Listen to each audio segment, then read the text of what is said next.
Alright, listen up, because we have a lot of ground to cover and not much time. What's that? Oh, we actually have plenty of time? I mean, that certainly takes the pressure off, but it doesn't really sound as cool, does it? How about we just keep this one nice and relaxed instead? Let's chat about book-to-film adaptations. I was watching a film the other day, as I tend to do, and when it was finished, my friend said to me, "That was great, I can't wait to read the book it's based on." And I said something like, "The what that it's what's it off?" And that is when I found out that film ideas came from a lot of places. This may have happened a while ago, now that I think about it. Anyway, there are a number of interesting ways to adapt a novel, a short story, into a film. Lots of different options, but I want to talk about how two stories have made the trip, so to speak. I don't want to talk about which is better, because why have one when you can have both? Let's talk about changes to the source material, the effects that they have on the story, as well as something a little bit more elusive, tone. Let's start with something kind of new, something kind of fun, something kind of weird. Let's talk about Arrival, directed by Denis Villeneuve, and based on the short story Story of Your Life by Ted Chiang, and adapted by Eric Heiserer for the screen. My version looks like this. So, aliens land on Earth and, well, do nothing. Why are they doing nothing? Are they here for war? Are they here for peace? Are they here for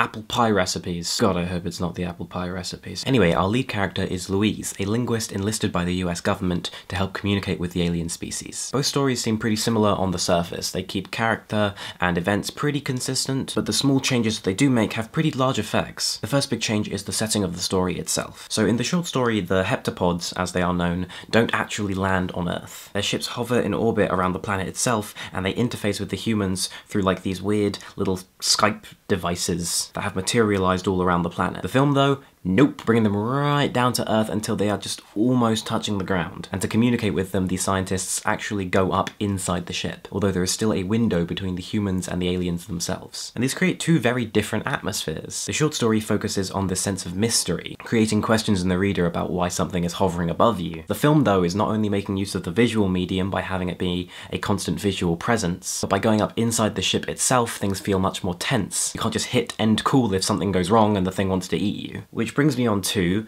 the heptapods themselves. Brief aside, isn't heptapod just the coolest name? Just heptapod? It's tough to say, but it's satisfying. So in the book, the heptapods look kind of like this. Comedy! The creatures are described in a way that is alien and kind of odd, but ultimately more peculiar than threatening. The film, however, oh boy. This is one thing that I don't want to spoil, so I'm not going to show any images. What I will say is that there is nothing overtly evil about the film's depiction of them, but there is something that feels creepy, that feels kind of vaguely menacing about the way they're constructed. And already we're starting to see the biggest step that the film is taking. It's adding tension to the story that's been created. The Story of Your Life ultimately feels like a narrative about science and about decisions. And Arrival tackles those themes, but it also focuses on others. The film creates a ticking clock, which is pretty absent from the book. If Louise and her co-eds don't solve the problem in time, the military is going to step in, and I think we all know that that's probably not going to end well. And in today's age, and in this day and age, that also helps things feel quite modern. The original short story was published in 1998, and oh my goodness, can you believe that that was 20 years ago. I highly recommend that you read this and see this and tell me what you think. For now, we're going to move on to The Road by Cormac McCarthy. And I'm not going to cry. I'm not going to cry. So The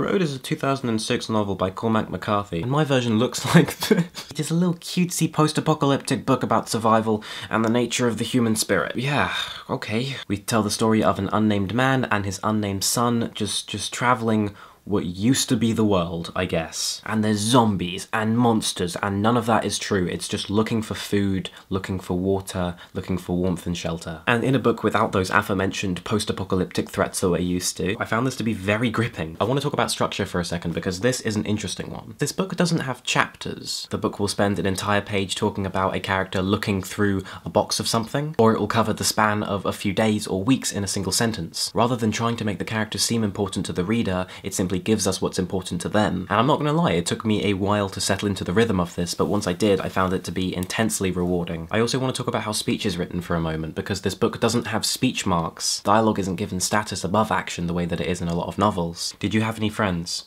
Yes, I did. Lots of them? Yes. Do you remember them? Yes, I remember them. What happened to them? They died. All of them? Yes, all of them. Do you miss them? Yes, I do. Where are we going? We're going south.